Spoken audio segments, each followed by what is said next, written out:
Every single airstrike by Israel in Gaza needs should have, prior to that airstrike, a highly due diligent review in headquarters of what that airstrike is intending to hit.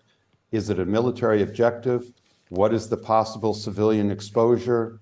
Are principles of international law being followed on necessity, proportionality, humanity, distinction? Let's bring in David John Scheffer, who's an American lawyer and diplomat who served as the first United States ambassador at large for war crimes issues. David, good morning to you.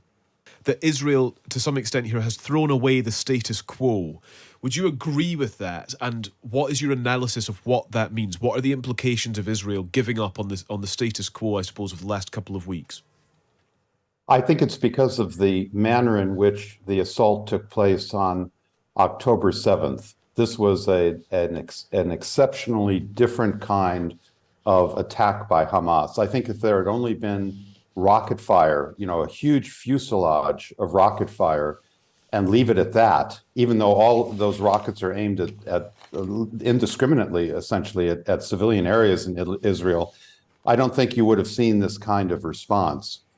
But two things happened. First, the 1,400 deaths on October 7th of almost strictly civilians in terms of the assault that took place on civilian settlements or kibbutzes and towns in Israel.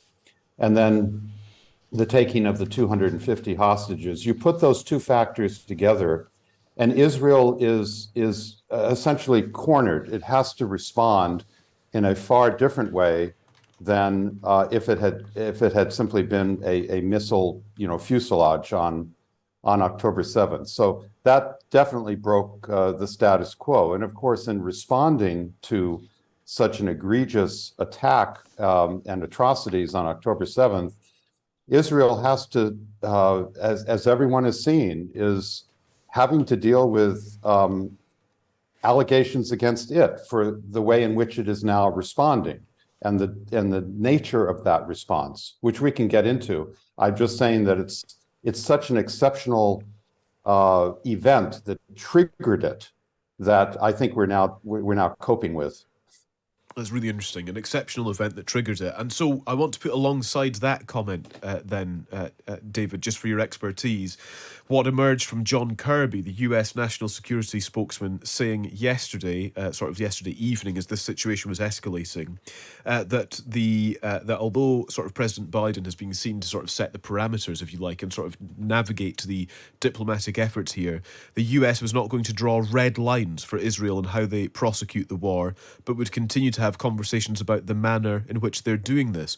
I find that language quite interesting because red lines are often pointed at in situations of conflict such as this, but the US saying they're not going to do that is quite notable, don't you think? Well, it is notable, and I think my comment would be on both the side of Israel and of the United States on this issue. It's extremely important that public officials who are speaking on behalf of their governments, and I respect them, but they have to be very careful not to use hyperbolic language that tends to have this kind of definitive character to it, because when you speak that way, it's not necessarily understood by your audience that you also do recognize that, in fact, there are limitations under law that have to be observed by military forces. So if you say there's no red line, well, yes, but obviously the response to the attack on October 7th is going to have to be guided by international legal rules, which have been established for more than 100 years as to how one does this. And I know certain Israeli officials have used quite hyperbolic language. I think even Prime Minister Netanyahu yesterday used some phrase in how he spoke that I think is disturbing, because it leaves the impression that the defending force, in this case the Israeli Defense Force, is not cognizant of all of those rules. But of course they're cognizant of all of those rules. They know it. They're a professional military. So you have to speak in a way that conveys the message to the rest of the world that you know not only what you have to do, but how you have to do it. Let's just add to that then concerns from the UN that says it's worried that war crimes are being committed on both sides of the conflict between Israel and Hamas. Here's a spokesperson for the UN Human Rights Office, Ravina Shamdasani, saying, "We are concerned about the collective punishment of Gazans in response to the atrocious attacks by Hamas, which also amounted to war crimes." And I suppose perhaps that is the language that you're talking about there, David, that it kind of reflects both sides, and we will not ever guess away from the exceptional nature of the attack that you've highlighted for us on the 7th of October, and that's crucial to this. But actually the UN saying that it's concerned that war crimes are being committed on both sides.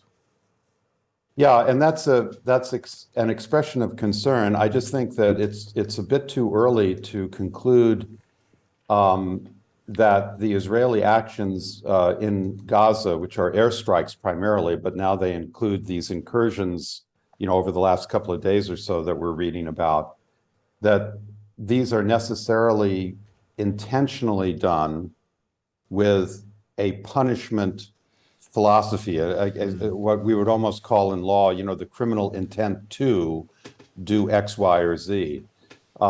Israel obviously has the right of self-defense. And what I have argued for the last 3 weeks is that every single airstrike by Israel in Gaza should have, prior to that airstrike, a highly due diligent review in headquarters of what that airstrike is intending to hit. Is it a military objective? What is the possible civilian exposure? Are principles of international law being followed on necessity, proportionality, humanity, distinction? All of those are factors that have to take place, particularly in an airstrike situation. When you're on the ground in combat, you have to make those decisions very, very quickly, within seconds sometimes. And it's a kind of a different dynamic when you're in actual combat on the ground. But certainly for airstrikes, that's a requirement. So I'm not reaching any conclusion about collective punishment, because that has a very severe intent behind it. And I'm not so certain that one can establish that with respect to what's going on in the Israeli response. I mean, someday maybe that can be a conclusion, but right now Israel is responsible for due diligence on every single strike.